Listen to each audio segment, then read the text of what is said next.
Allahu Akbar, Allahu Akbar, Allahu Akbar, Allahu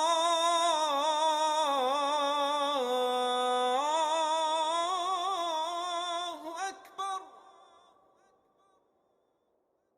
Like he was always more developed than all of them.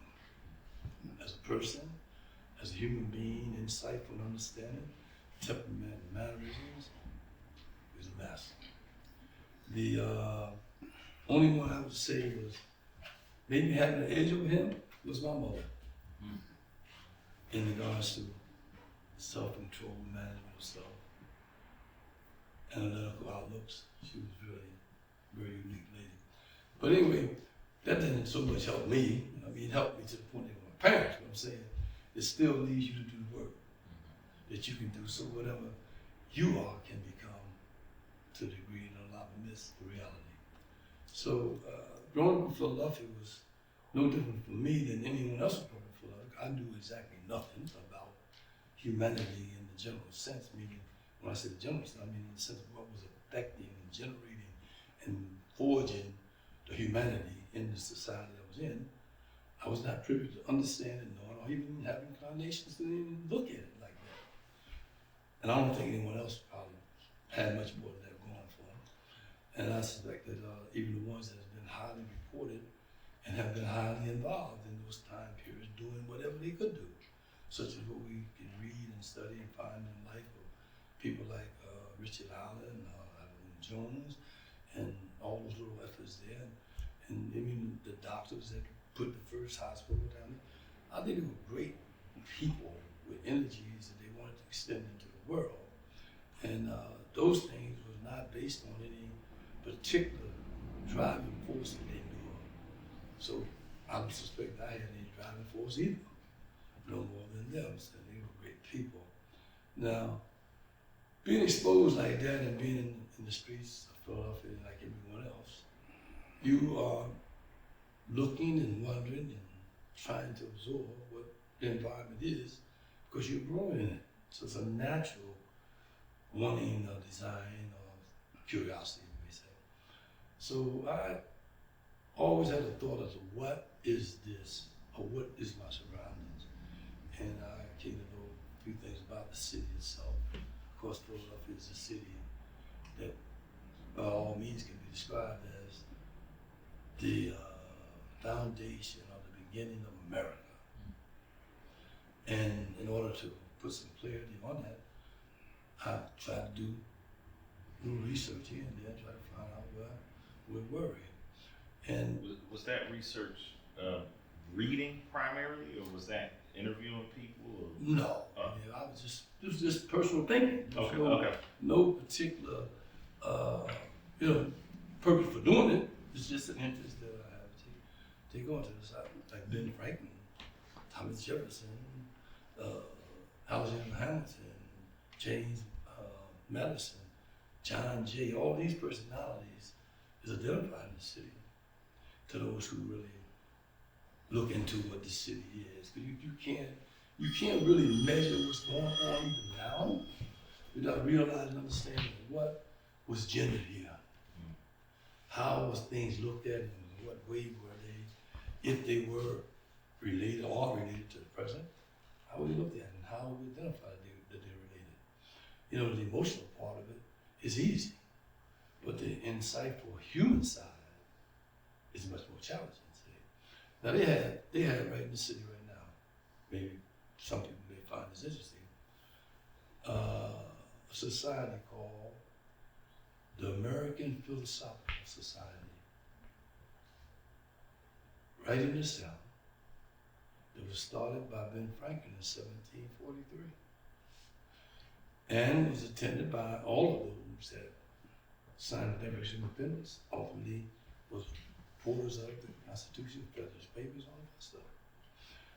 It would be particularly enlightening to practically anyone, I would say, for them to look at the minds and the mindsets of these men, what they thought like and what they understood in themselves as persons, and what they compromised I use that term. Because all the confusion you see in the world, I would say they've had a pretty wonderful engagement by virtue of the fact that they have influenced and touched all the countries in the world right now, America. But most people, you know, they're so, when I was coming as a kid, I wasn't excited about any particular thing, but I know that there was great interest and great curiosity in my mind about this. I got to walk around Philadelphia and reading, seeing plaques on walls and places where historical things had taken place, stuff like that. This was years before they did all the fancy, attractive stuff now. But if you look at the city now, no one is giving anyone explanations and can or feel very, I should say, satisfied. I'll use that term so that I'm not closing anybody out. To give references to the city's birth, what made it become what we're looking at now. If we don't know where it's seeded from, we can't understand the branch. Mm-hmm.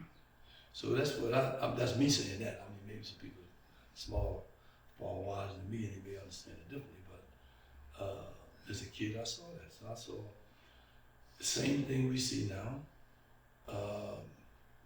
I don't like terms like African American, Negro, Black, any of those terms, or ties.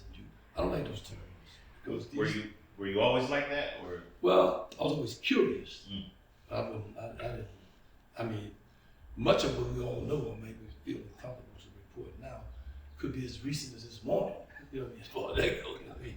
Because none of us are really in charge, and none of us can anticipate the breath we just breathe. So certainly we can't anticipate the one they will breathe afterwards. It's all about Allah's grace. So the thing is that the curiosity about your environment, I think it's a natural thing that should occur and probably does occur to many people. But how we respond to it and how we respond in a way wherein we can continue to have enough confidence and enough strength humanly to endure and understand that we're growing here, to see this growth, you know. How did that curiosity eventually take you to Islam? Well, it didn't, I don't think it really took me to Islam. I think when it comes to Islam, I'm saying, or I would say, that we may at this point, we know there's mentionings and that has been mentioned for many years, we may be at the threshold of now entering into what we could call a real introduction to Islam in this world. I mean, for the whole world. I think that when we look at the life of Prophet Muhammad, so Islam, we look at a man who really actually illustrated something so profound and so oftentimes maybe not even looked at carefully enough. And that is that he's a human being, mortal person, who by his convictions, his acceptance of the kind of disciplinary handling that the Lord of the worlds placed upon him, he became a model example, not by anything that he himself was so consciously aware of or a perpetrator of. It was the Lord of the worlds. And certainly we would all agree that Allah does that to everything that lives. There's none of us that can anticipate, nor are we in charge of our own selves, not even the 9 systems of our body. We have no remote control over none of it. Allah does all that himself. He don't have no helpers, no associates. So the Prophet is a refined model example that we say, okay, Islam. Well, Islam is illustrated profoundly and certified to be so by Allah in his life, what his life is. And his life is very, very simple in many respects. And I think it's been made in our minds a little complicated, but it's simple. I mean, he's more or less best, in my mind, described as someone who actually did the things that we need to learn about and need to do right on the job. It wasn't institutions or persons claiming to know or didn't know anything that would be able to compete or to even, I should say,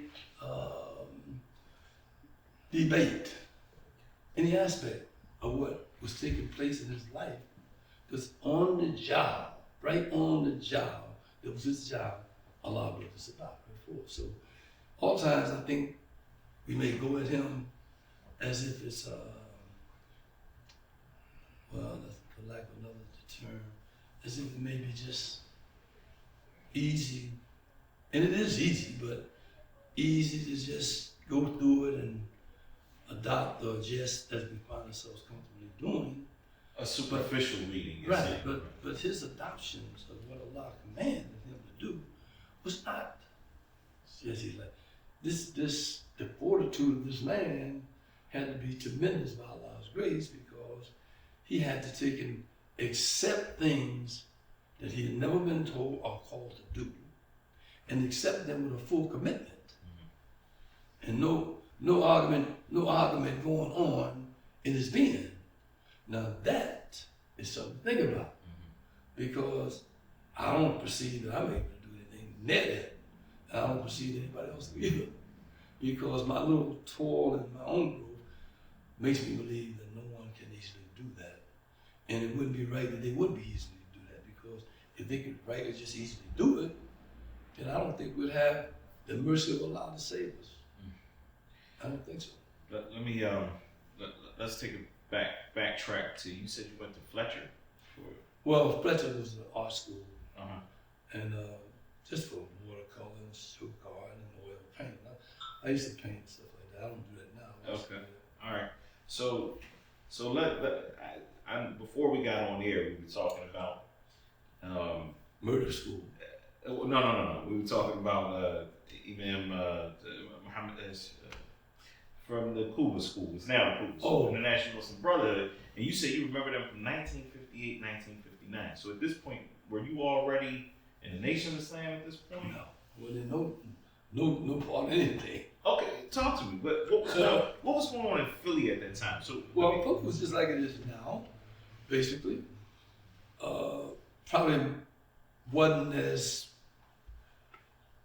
much to be seen as you might see now.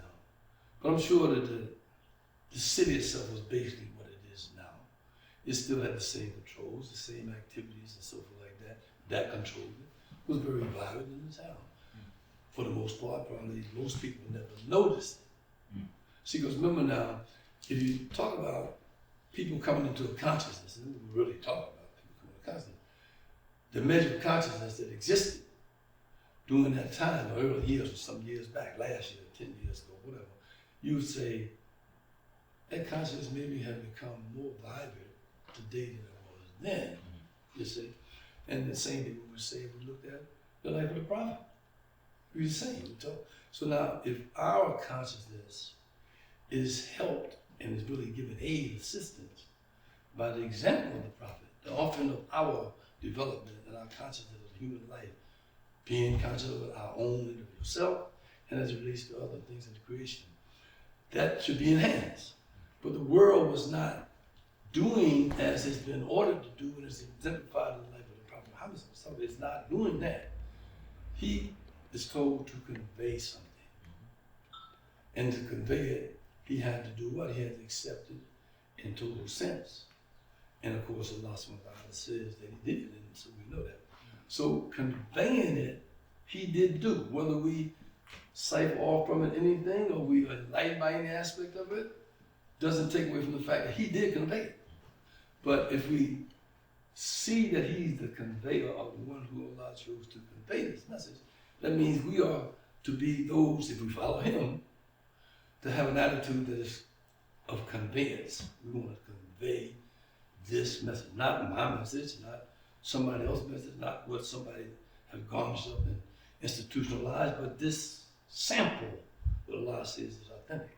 So in that way, I feel that my experiences as a child, my mother and father left me free of being easily subjected to anybody's opinions and stuff like that. I always thought, hey, don't take anybody's word for it.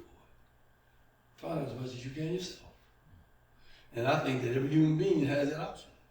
So I've never been given to, I've met people, I've met a lot of people in life, and hopefully I'll meet some more. But at the same time, I'm never impressed by what someone else. I mean, I'm comfortable to let them be as they are, because also it's an order that's given to the prophet parents or something.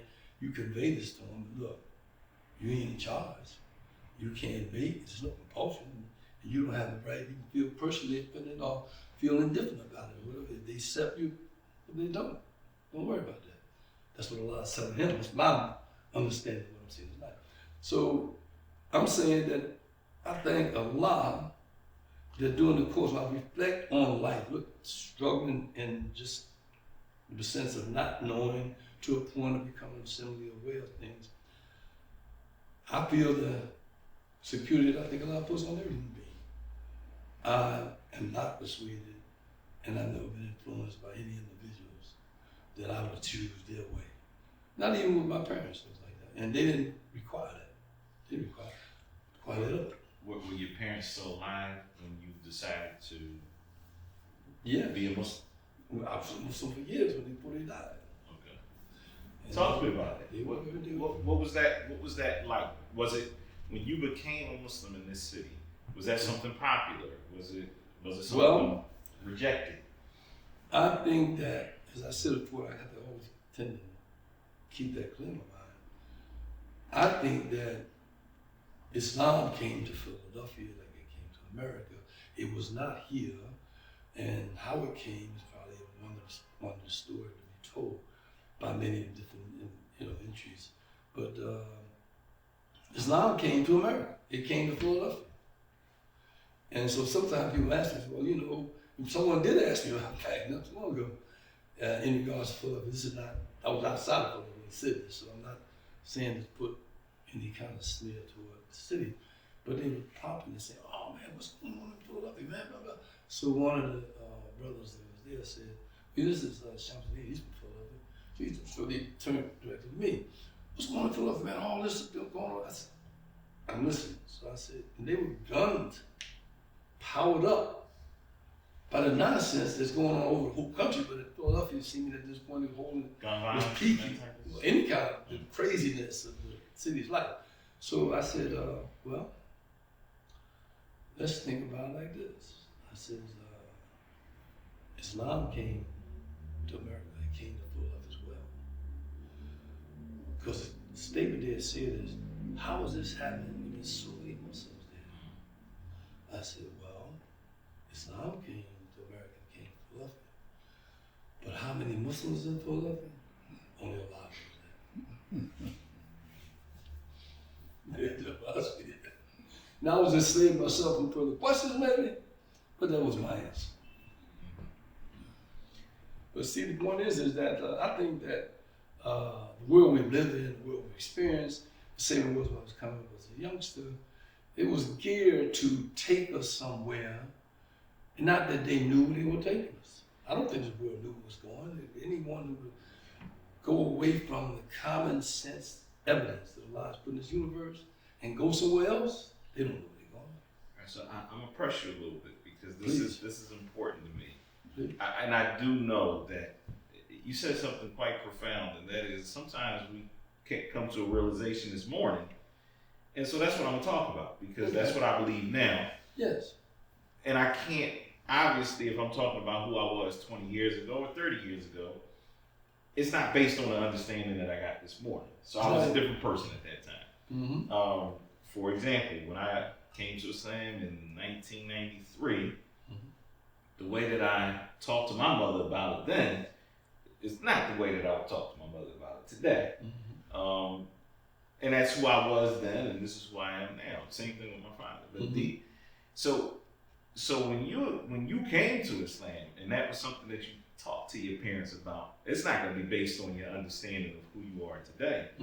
I would imagine, I mean, just from the stories, not about you specifically, from the stories I've heard that people had gone through who are leaving the religion of their parents. I mean, because, and Allah talks about that in the Quran, that it was for some people, it was difficult. It was difficult for them to have those conversations and interactions with their parents. So that personal touch is what I'm looking for. How did you handle that? Well, it was never a problem for me, because our parents was like this. My father's grandfather, he had massive landholds in Georgia. So he was like one of the most respected persons in the community that they lived in. This is one of our people. He had the land. He built the church. He didn't become a minister, but he built the church for the community. He formed a cemetery. It's there, all this is right there now, for the community. He gave the land for all this to be done. But he never imposed on anybody anything. No. Because we already, remember these people are coming from a distressed position anyway, our people. So you don't want to impose things on people. And in Islam, we know we're not supposed to do that. We can't put compulsory measures, be it by force of hand or some manipulation of mind. We can't do that. Because if we do that, what we'll interfere with is really the majesty of Allah subhanahu wa ta'ala. He knows the unseen in the hearts of men.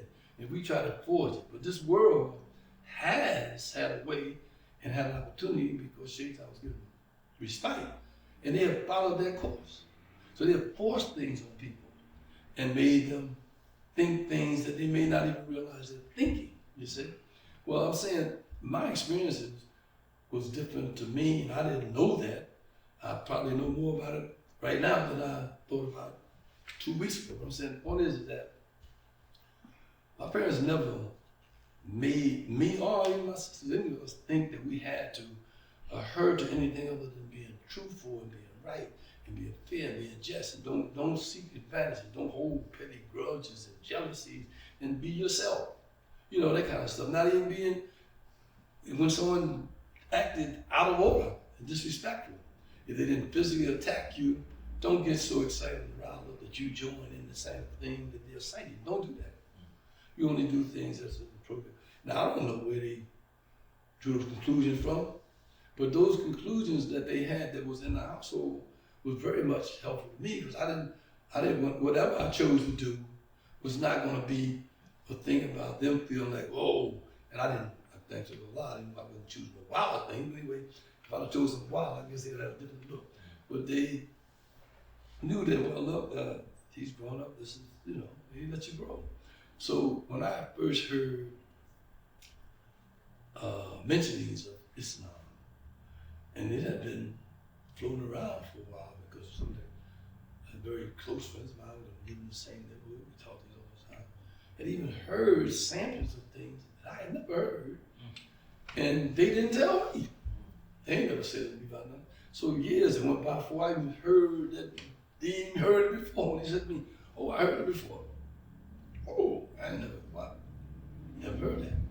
So anyway, when I heard Islam, I said to my father, I asked him whether he'd know of Jewish things. He said, okay. So, he said, a lot of things. And my father was not, and neither was his father. They were not people who went into church, and they were people who was interested in people, but not going into church claiming that God sit on the side of the bed. They didn't talk about no dumb stuff like that, which you can hear in mega churches today.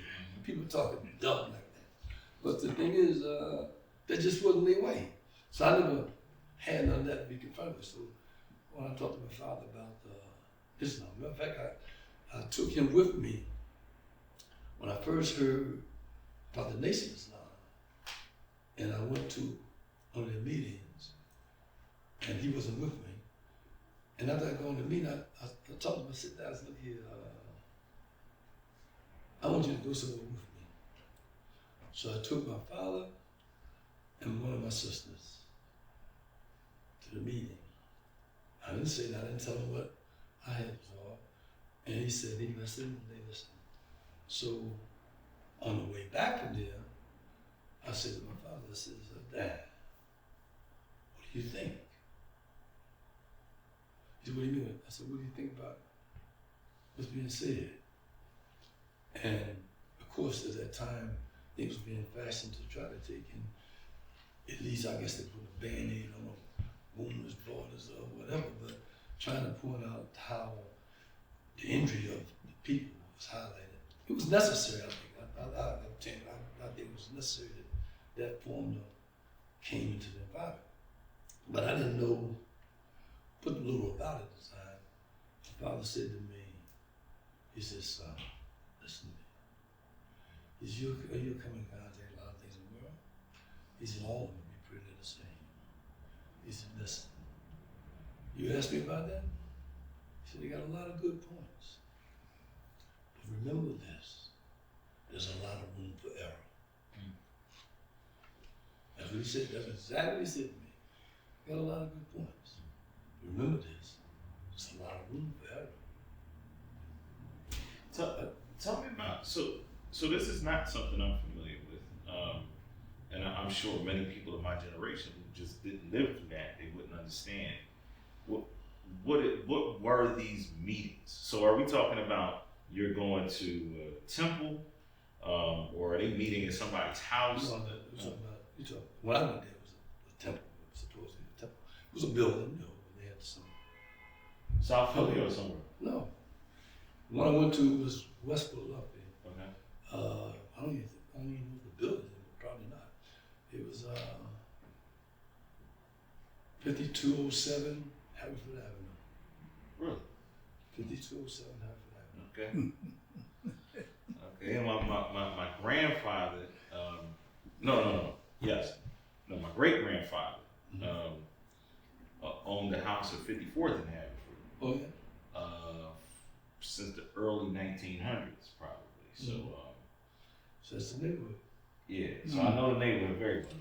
Yeah, I know the neighborhood very well. Okay. So I went there. 7.5. Let's see.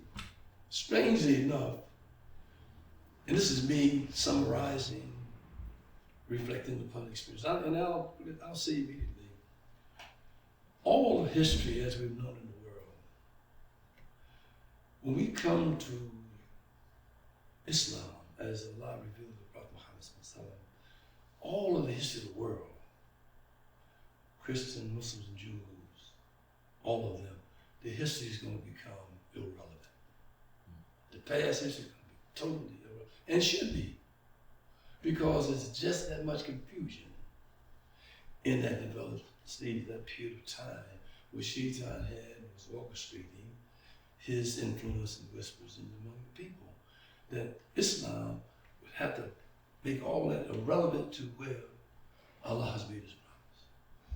And that, I see, is going, I think that we're moving toward more than anything else. So I don't even really find the past being anything other than a view to nostalgia or something. You know what I mean? It don't have any meaning. What we do have to be committed to and really driving at is what we see right immediately, and the immediate parts that we see now is more relative to our person. We see ourselves a little better than when it was those years where there was a scattered type of definition game going on, scattered definitions and all that stuff. So I don't ever enjoy talking about history like that. That history is nonsense. No, you know. Let me But take I a will minute to appreciate that. do my best I can. No, let me take a minute to appreciate that point, because I understand. I believe I understand. What you are saying here. I do think, however, that those lessons of the past allow us to avoid making some of the mistakes that have been made in the past. And I think that that's one of the benefits personally that I get from people who are older than me, who have a lot more experience than me, who have been through certain things. It's almost as if they, and I'm using this term very loosely, it's almost as if they can see the future because of the past. It's almost, and I ain't talking about superpowers. Mm-hmm. I'm saying that they can draw conclusions about what the results of A, B, and C will be because of their experience in the past. Mm-hmm. If that knowledge is not passed down to a next generation, then I feel like we're bound to either make the same mistakes or not be as effective as we may possibly be able to be. All of that, of course, is Allah subhanahu wa ta'ala's decree. And so that's without a doubt.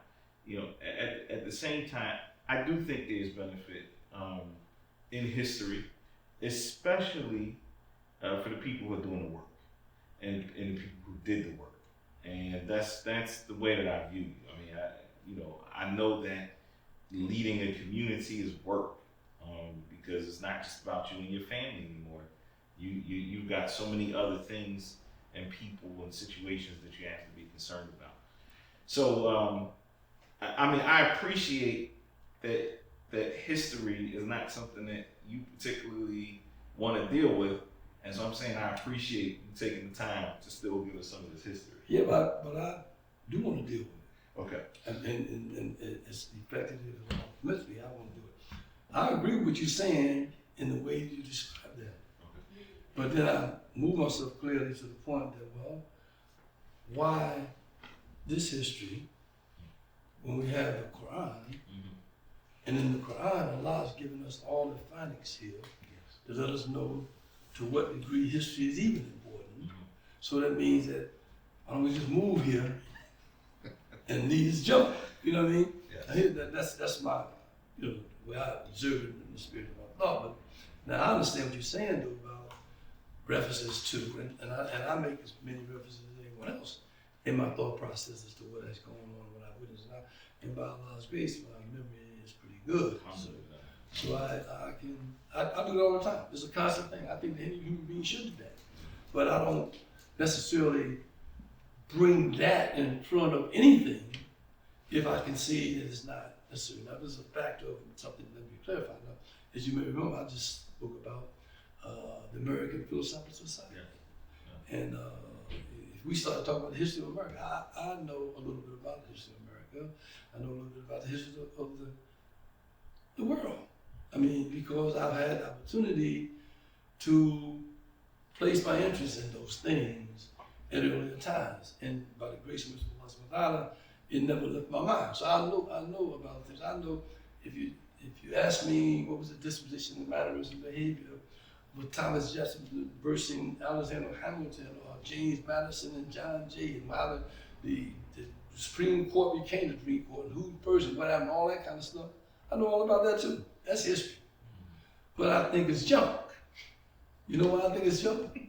Because they were trying to do something without being mindful of what was already there in the most qualitative way for one to be guided by.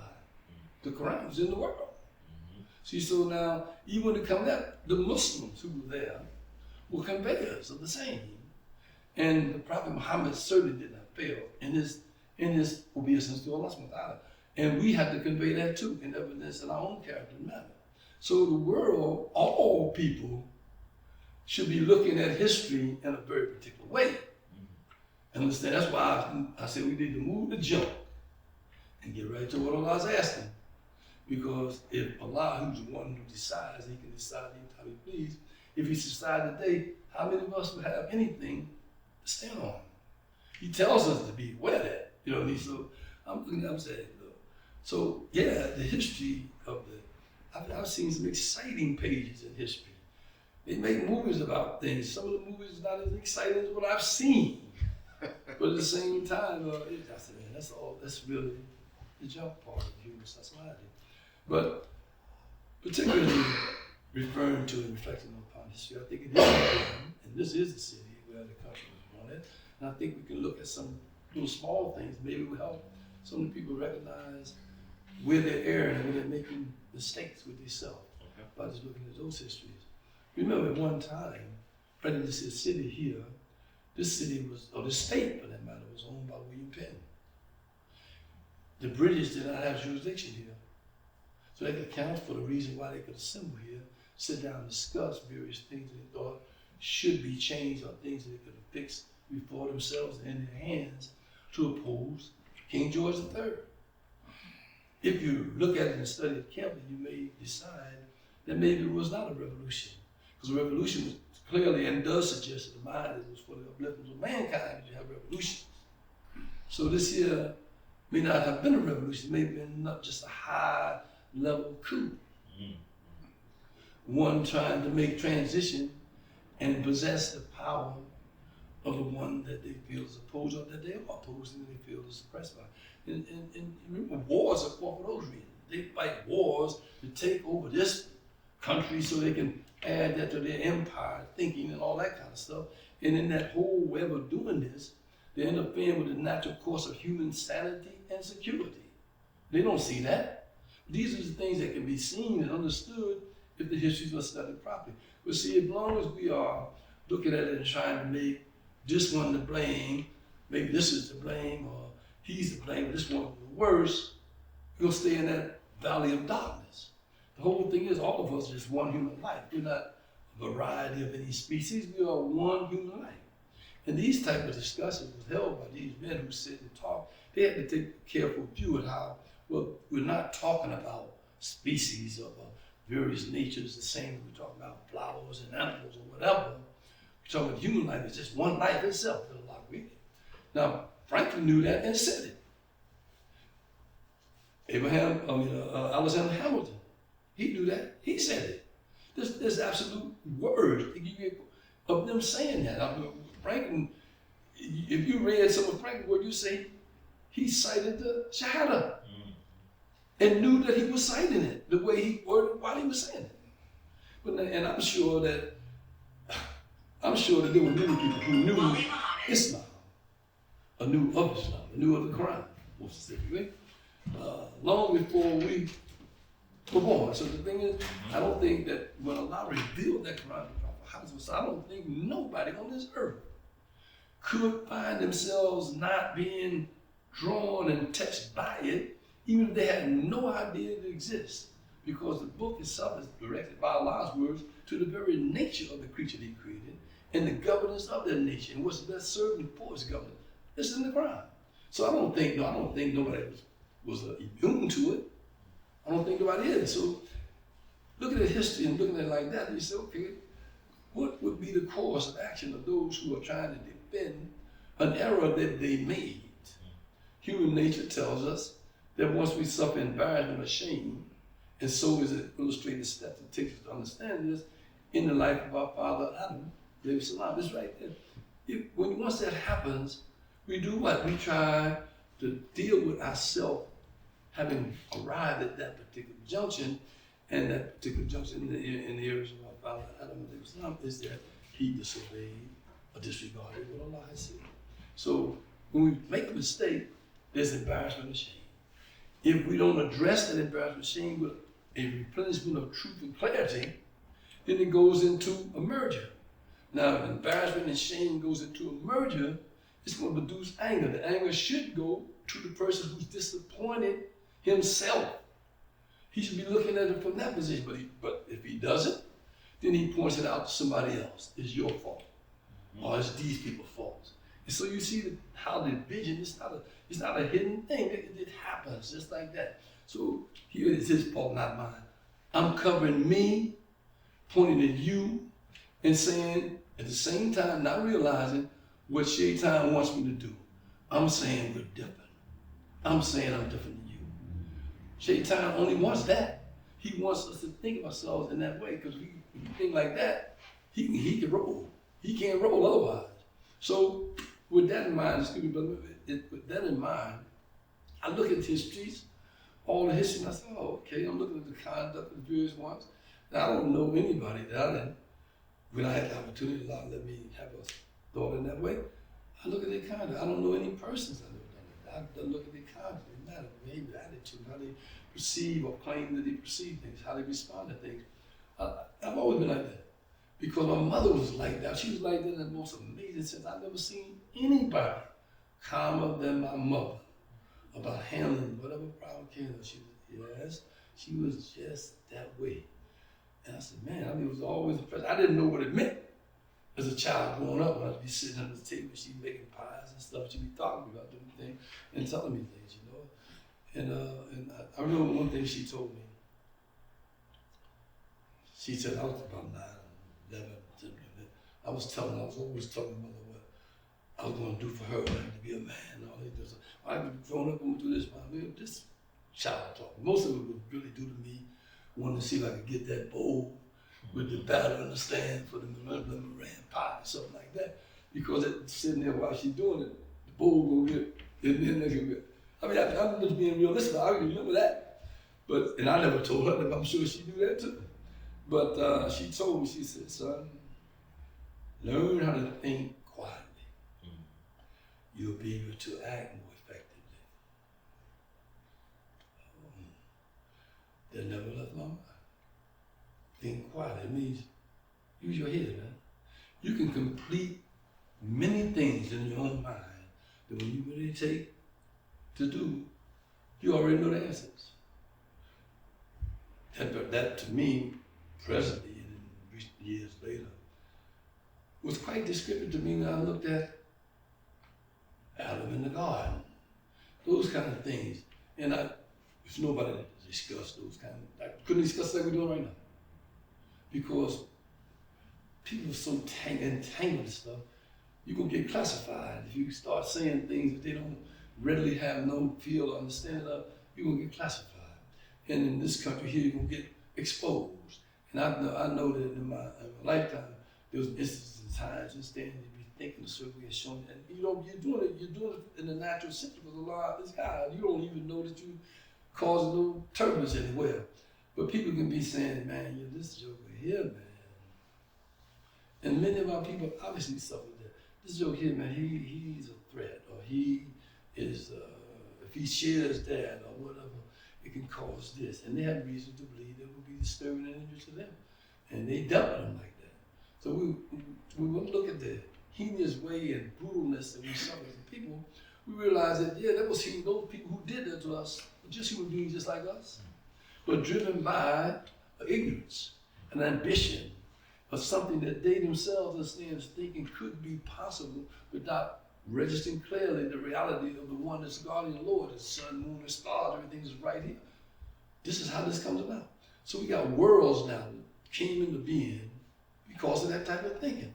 And we have to note that if we're going to be fair about it, and we're going to look at the wonders of the human being, recognize the wonders of Allah subhanahu wa ta'ala, and recognize the message that is one message to the whole humanity as a mercy to the creation itself that he gave the Prophet Muhammad himself. We have to say, hey, wait a minute. As terrible as this situation looked, that was a human being doing that. His condition obviously is something to wonder about. But even then, Allah has made those things plain too. But see, I believe that the Muslim, in real terms, today has the greatest opportunity, but also has the greatest challenge. And certainly, with the greatest opportunity should come the greatest challenge. Challenges and responsibility, or challenges and the whole package, everything that would be the concern. The Muslim is in the front line, receiving those particular questions or debates, whatever you want to call it, and giving the first opportunity to respond. They got that. I mean, that's Allah's virtue. He is right in front of us. But see, again, we know what Allah says, how He tells us to understand about division and all the kind of, and we make a mention of how division comes about, but a person not being adequately in compliance with addressing what is naturally going on in his own self, and how he begins to place it somewhere else, stuff like that. That's a natural fact. And so, groupings and gatherings and separations and people thinking different, and no one really been willing to take and say, look, wait a minute, hold it. And when as it relates to Muslims, it says clearly in the Quran, Allah says, settle your difference by mutual consultation, which means consulting, talking to each other, based on something that we mutually agree is real. He's the Lord of worlds. So I can't have a reason, I can't take a reason or any position against my brother, even if we don't think the same way. I still can't do that. I would be wrong to think that I'm thinking better or I think I know. That's ridiculous. Because I know, Allah said mutual, and mutuality means He is first. That's Tawheed. We got to make sure that we don't forget who the Lord of the worlds and who it is that causing all of us to live, making us have the arguments or whatever else we have, and what He offers us an opportunity to come out of the argument triumph, as opposed to enemy and stuff like that. It's all real. The world, if the Muslim starts to put those things in, I'm just suggesting because I know Allah is God. I'm not saying that I know that to be absolute, but Allah knows, and He blesses what He pleases into the humanity. If the Muslim made an effort like that, it'll change this world. We won't change it, Allah will change it, but we will be qualifying ourselves to receive what he says he will grant. He said he won't change everybody's condition, but change within itself. That's gotta be an evident flowing thrust that we're struggling to change within ourselves. Allah will bless us. But, as long as we just, going around trying to see if we can get along instead of get ahead, we want to get along with each other so we can have more extended time from our own imagination to get ahead of each other. Instead of doing what he said about mutual consultation and get ahead together. You see what I'm saying? That's what I'm talking about. I do. I want to pick up on a point you mentioned that you said that there are certain thoughts that may come to a person's mind that they may have to keep to themselves and think quietly. Because if you were to speak them, right, you'd be classified and put into a category. Now, part of the purposes of this particular interview too is there are academic purposes behind it. There's a correction of narrative. There is a preservation of narrative, which I think is very important. You lived through a time where classification was a lot more pronounced in the Muslim community, I think, than it is now. And that was the very classic classification of, Sunni Islam and the Nation of Islam. And you were there at the convergence of that, right? I mean, you were alive through that time period, you witnessed it.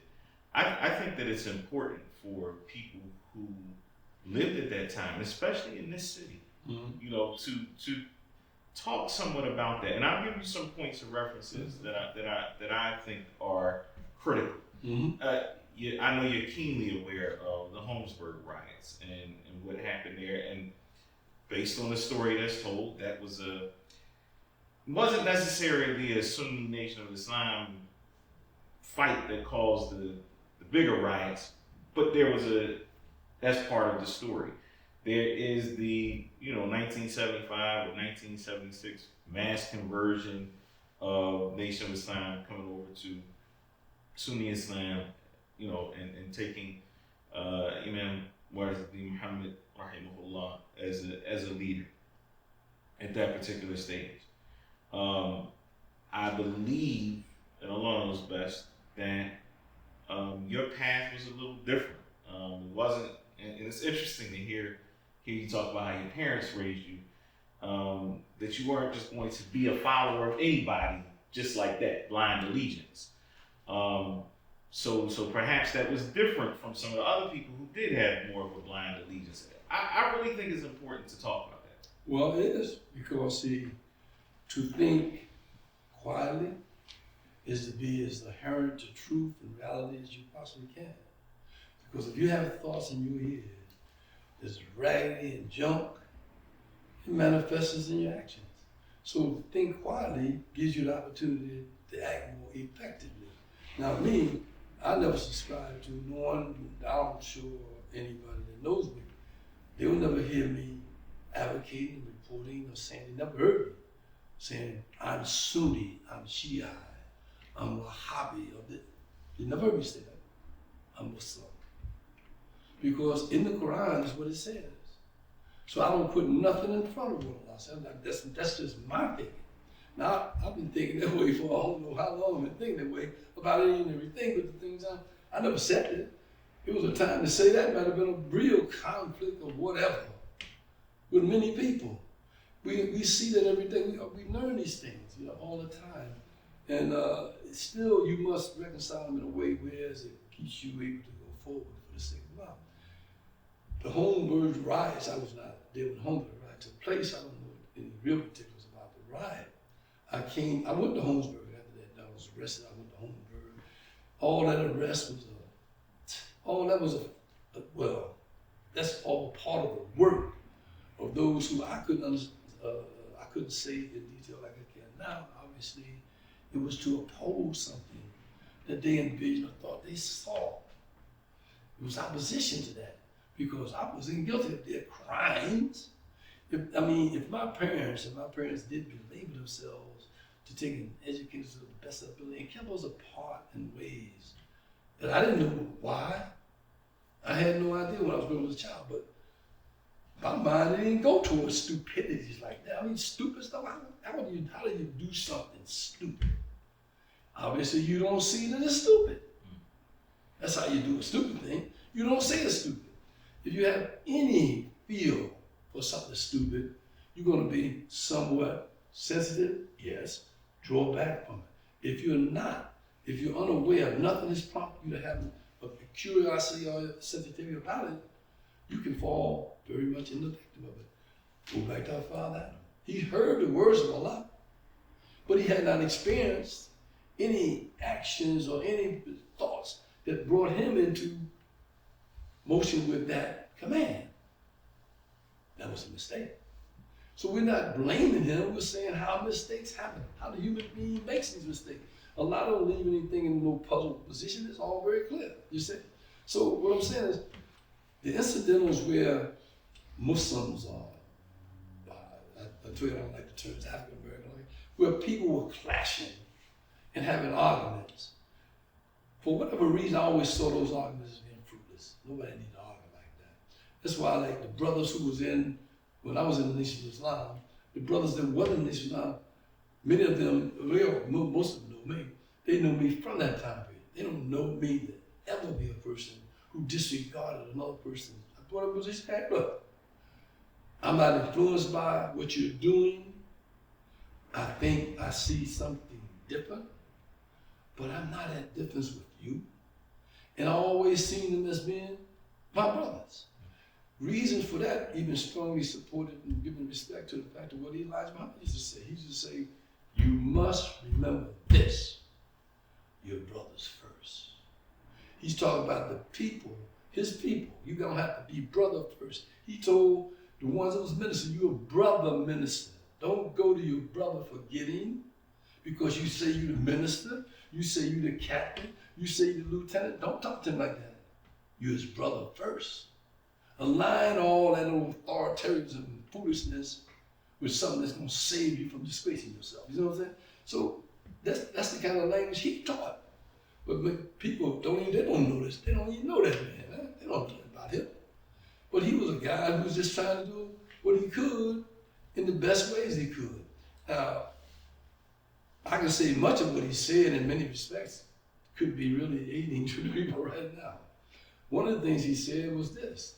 As a matter of fact, that's some last thing he said. He said, don't worry about what God has given anybody. You do something with what God has given you. And that's a very common sense statement. And profound. And profound. He's not, so now, if a man tell you something like that, what kind of man? Do you think he's some kind of a nut? Or do you see the reality of what the people, nuts can't put together words like that? I mean, it don't come out of the mouth of no fools. People who talk like that, think like that, they're not foolish people. Even though he only went to third grade in school, you can't call this man a fool. He talk like that. Here's a man who was able to say, I mean, when I first heard something about Elijah Muhammad said this, he was talking in one of those lectures. I might be able to recall it in real time. Let's see. It was one of he made a record album. This was one of the record albums. And he was talking about the white or the Caucasian world and the way of the manner and how they behave, particularly toward us. And he said, how do you get in trouble with a God like Allah? He said, he created you. He knows what you think, what you will do, what you want to do. He saw you running from him before he created you. Say, wow, what kind of man say something like that, man? That's enough to let anybody, this man can't be no fool, man. I don't know what he know or don't know. But that is not nothing you shake off and say, that's a clown statement. That's no clown statement. Because that should register true to anybody's mind. How, if otherwise we can't justify claiming that we understand Foucault or the distinctions between right and wrong, we can't justify none of that if we can't see that every human being is affected by what he do and don't do. And he has to, and he does, give account at some point.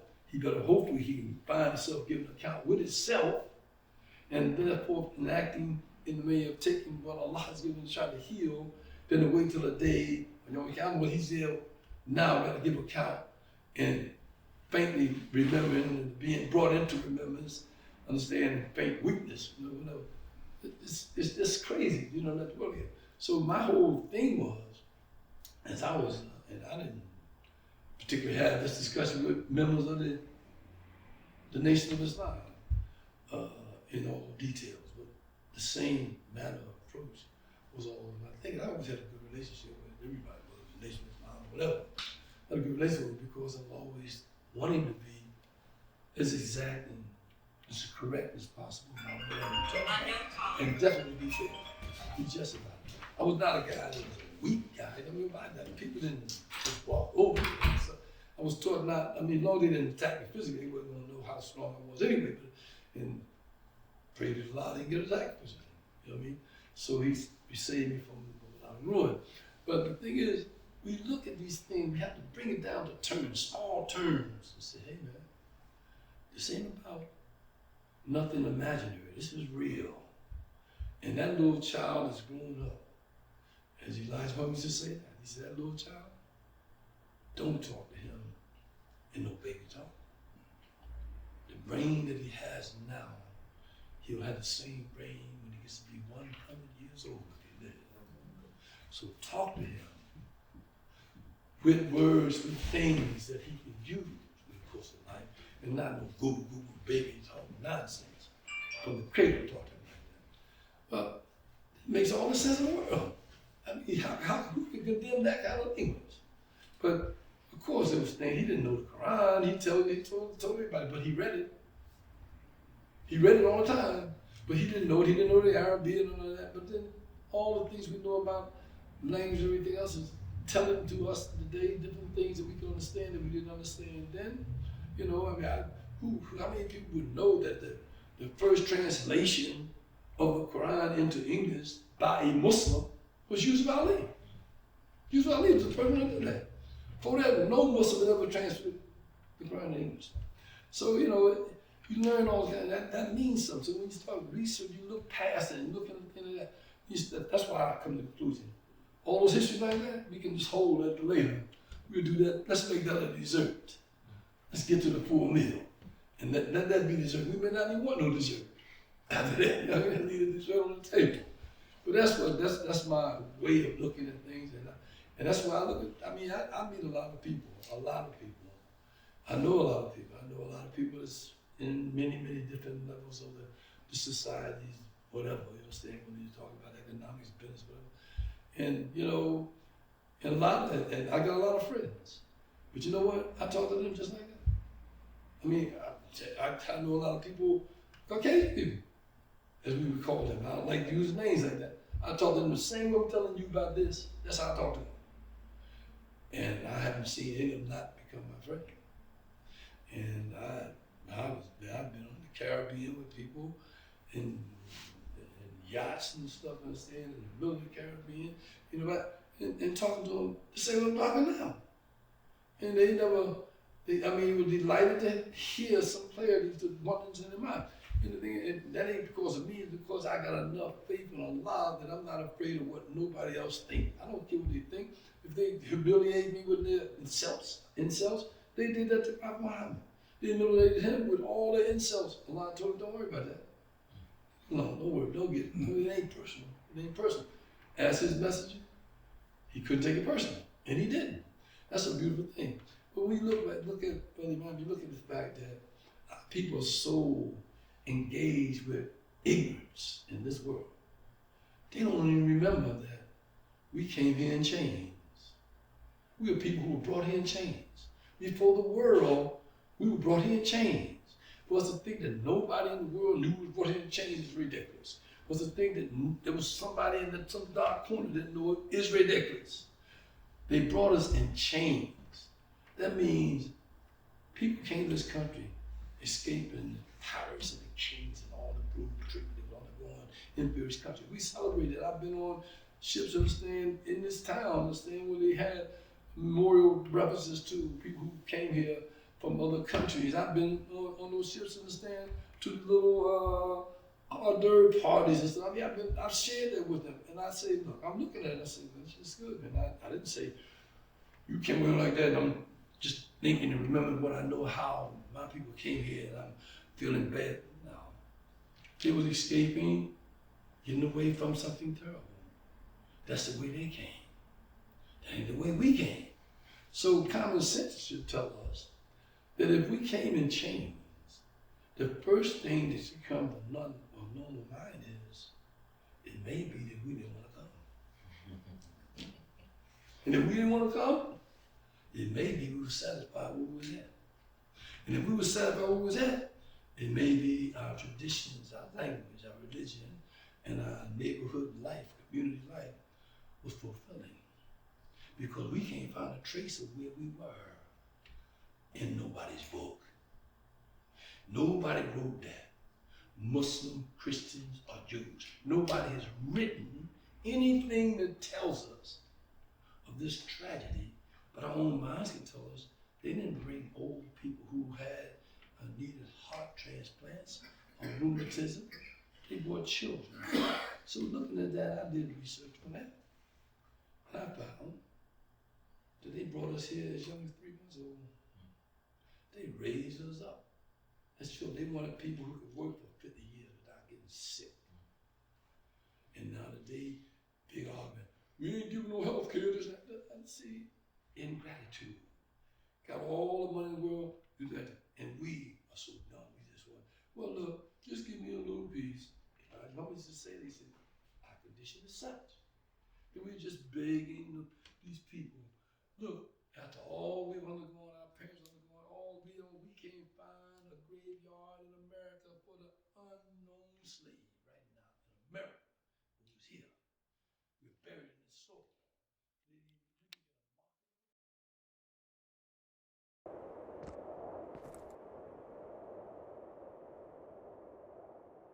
Allahu Akbar, Allahu Akbar, Allahu Akbar, Allahu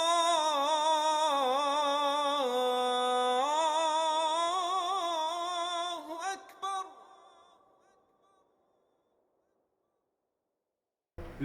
And we are so dumb.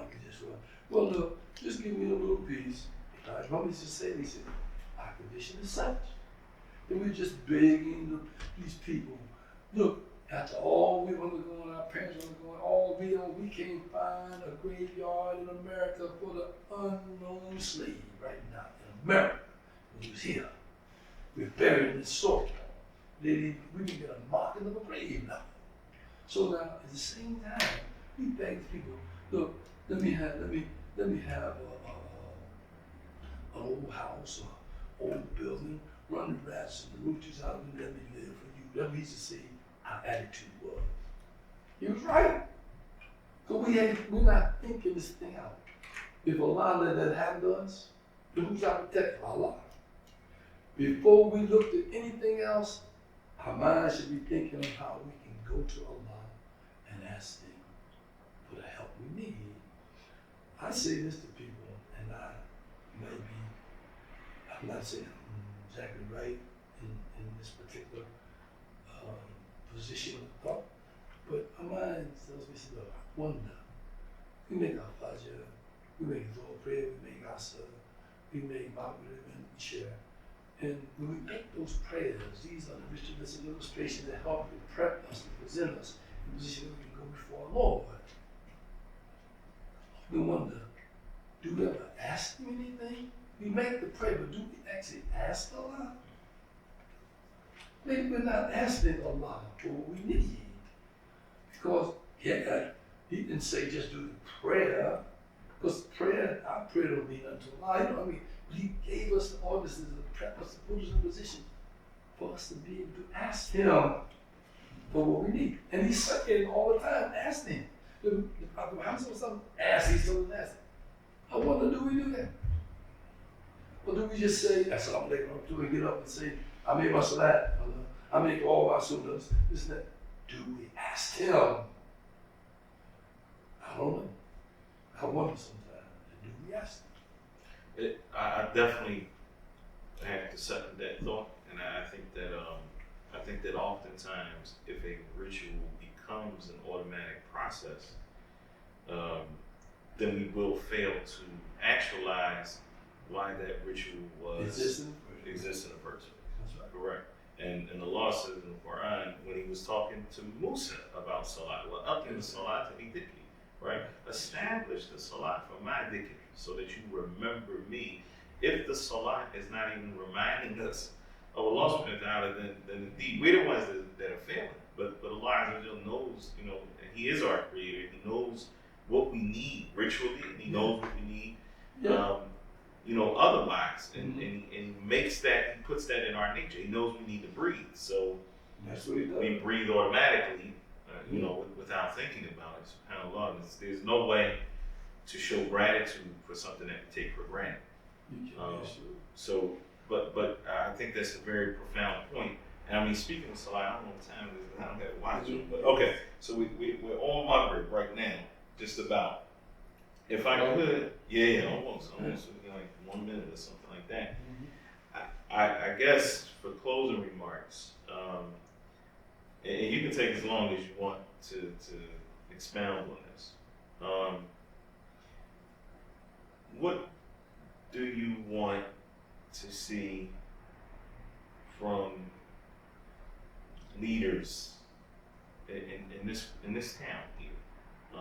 I know it's a broad question. If you want to specify it to, the leaders of the Muslim community, what do you want to see from them? I would take the Muslims first. That's us. I would want to see I'm not in charge. Allah is, so He knows when these things ought to be. If they ought to be in my time or whenever, I know from my point of view, I think they have to be, and they will be, eventually anyway. I would like to see the Muslims, the leadership, because people are in need of this more than anything. The leadership come together, sit down, and commit themselves to simply what Allah says in dissolve the differences by mutual consultation. Listen to each other and screen out that little third authoritarian germ that makes people think that they must speak above the other, find something to say that's so phenomenal that it makes the other look small or removed or whatever. Because I see that in people. Stop doing that and try to treasure the mercy that Allah has shown us, that we can go and sit down and realistically see the oneness of His creation, of us being one life. If we do that, the leadership can post that and start to illustrate that to the people. I think we see a difference in quick as Allah please. But then we would then be armed properly. And I doubt we'd be able to sit down anywhere with anybody, no matter who they are. You see, we can't do it if they can see in their empty mind that there's a void in us too. You see what I'm saying? That's what they see. That takes us back to the person being embarrassed, shame, the one life illustrating and showing exactly all of that in itself. Say, who's now? And each one, they fragment. And so the other communities that are, they look, believe me, these leaders know, as I said, there's evidence of proof that they found in positive income. So they do things that most of the people in this country don't know. Be they whatever nationality, because they just take it for granted. Declaration of Independence. The Declaration of Independence should be what? Declaring something that would be absolutely dedicated to, committed to, and hold up, and uplifting to humanity. That ain't what Declaration of Independence is. You see, for those things that we got, universities, Yale, Harvard, all these schools, University of Pennsylvania, all these schools are supposed to be really astute in knowledge. But they are astute in knowledge and skill to keep particular little small bits and pieces that makes up for the full understanding for reaching the common mind. And they got the world being able to, they don't even see how stupid it is for them. You see what I'm saying? It's a stupid thing for them to do. But they don't see it because they're so drawn to possessiveness and material wealth and things like I was in Hollywood on the red carpet at a movie premiere, and all these stars was floating around. So I was saying, so the other who had invited me there, he said to me, he says, they call me Pops, these guys, they Pop. What do you think of this? I say, what do I think of what? He's talking about that, and I said, well, it's what it is. I said, but frankly, it's not maybe probably identified by all of us. He said, what do you mean? I said, probably the proper identity for this would be best understood if we say this represents artistic pretense. I said, you see, yes, artistic pretense. The artistry of this is what I expect these people. People walk in, I said, I know this is this spot, this spot. I can see them in their robes. When I look at the way they're acting right now, I see that artistic pretense, their skill. Well, the world is like that.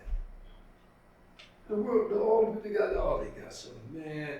Look, in other words, to be normal is a mystery in this world. To be normal. They don't even talk about normality. They don't talk about those things as being natural, ongoing, ever-present evidence of what the purpose of the human life. They don't talk like that. All that's left in the background and not even spoken at all. And if the Muslims came to the front, grab hold of those things, which can't be disputed, it's undeniable, and put it in themselves so that whether you see the Muslim from whatever town, whatever, the Muslims in this town, they may be able to influence this whole town, they don't even know.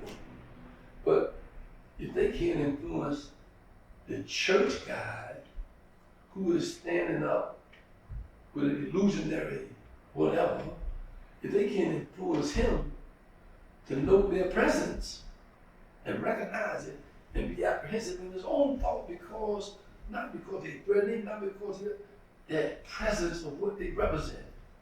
If they can't do that, then that means things are going to remain in disarray.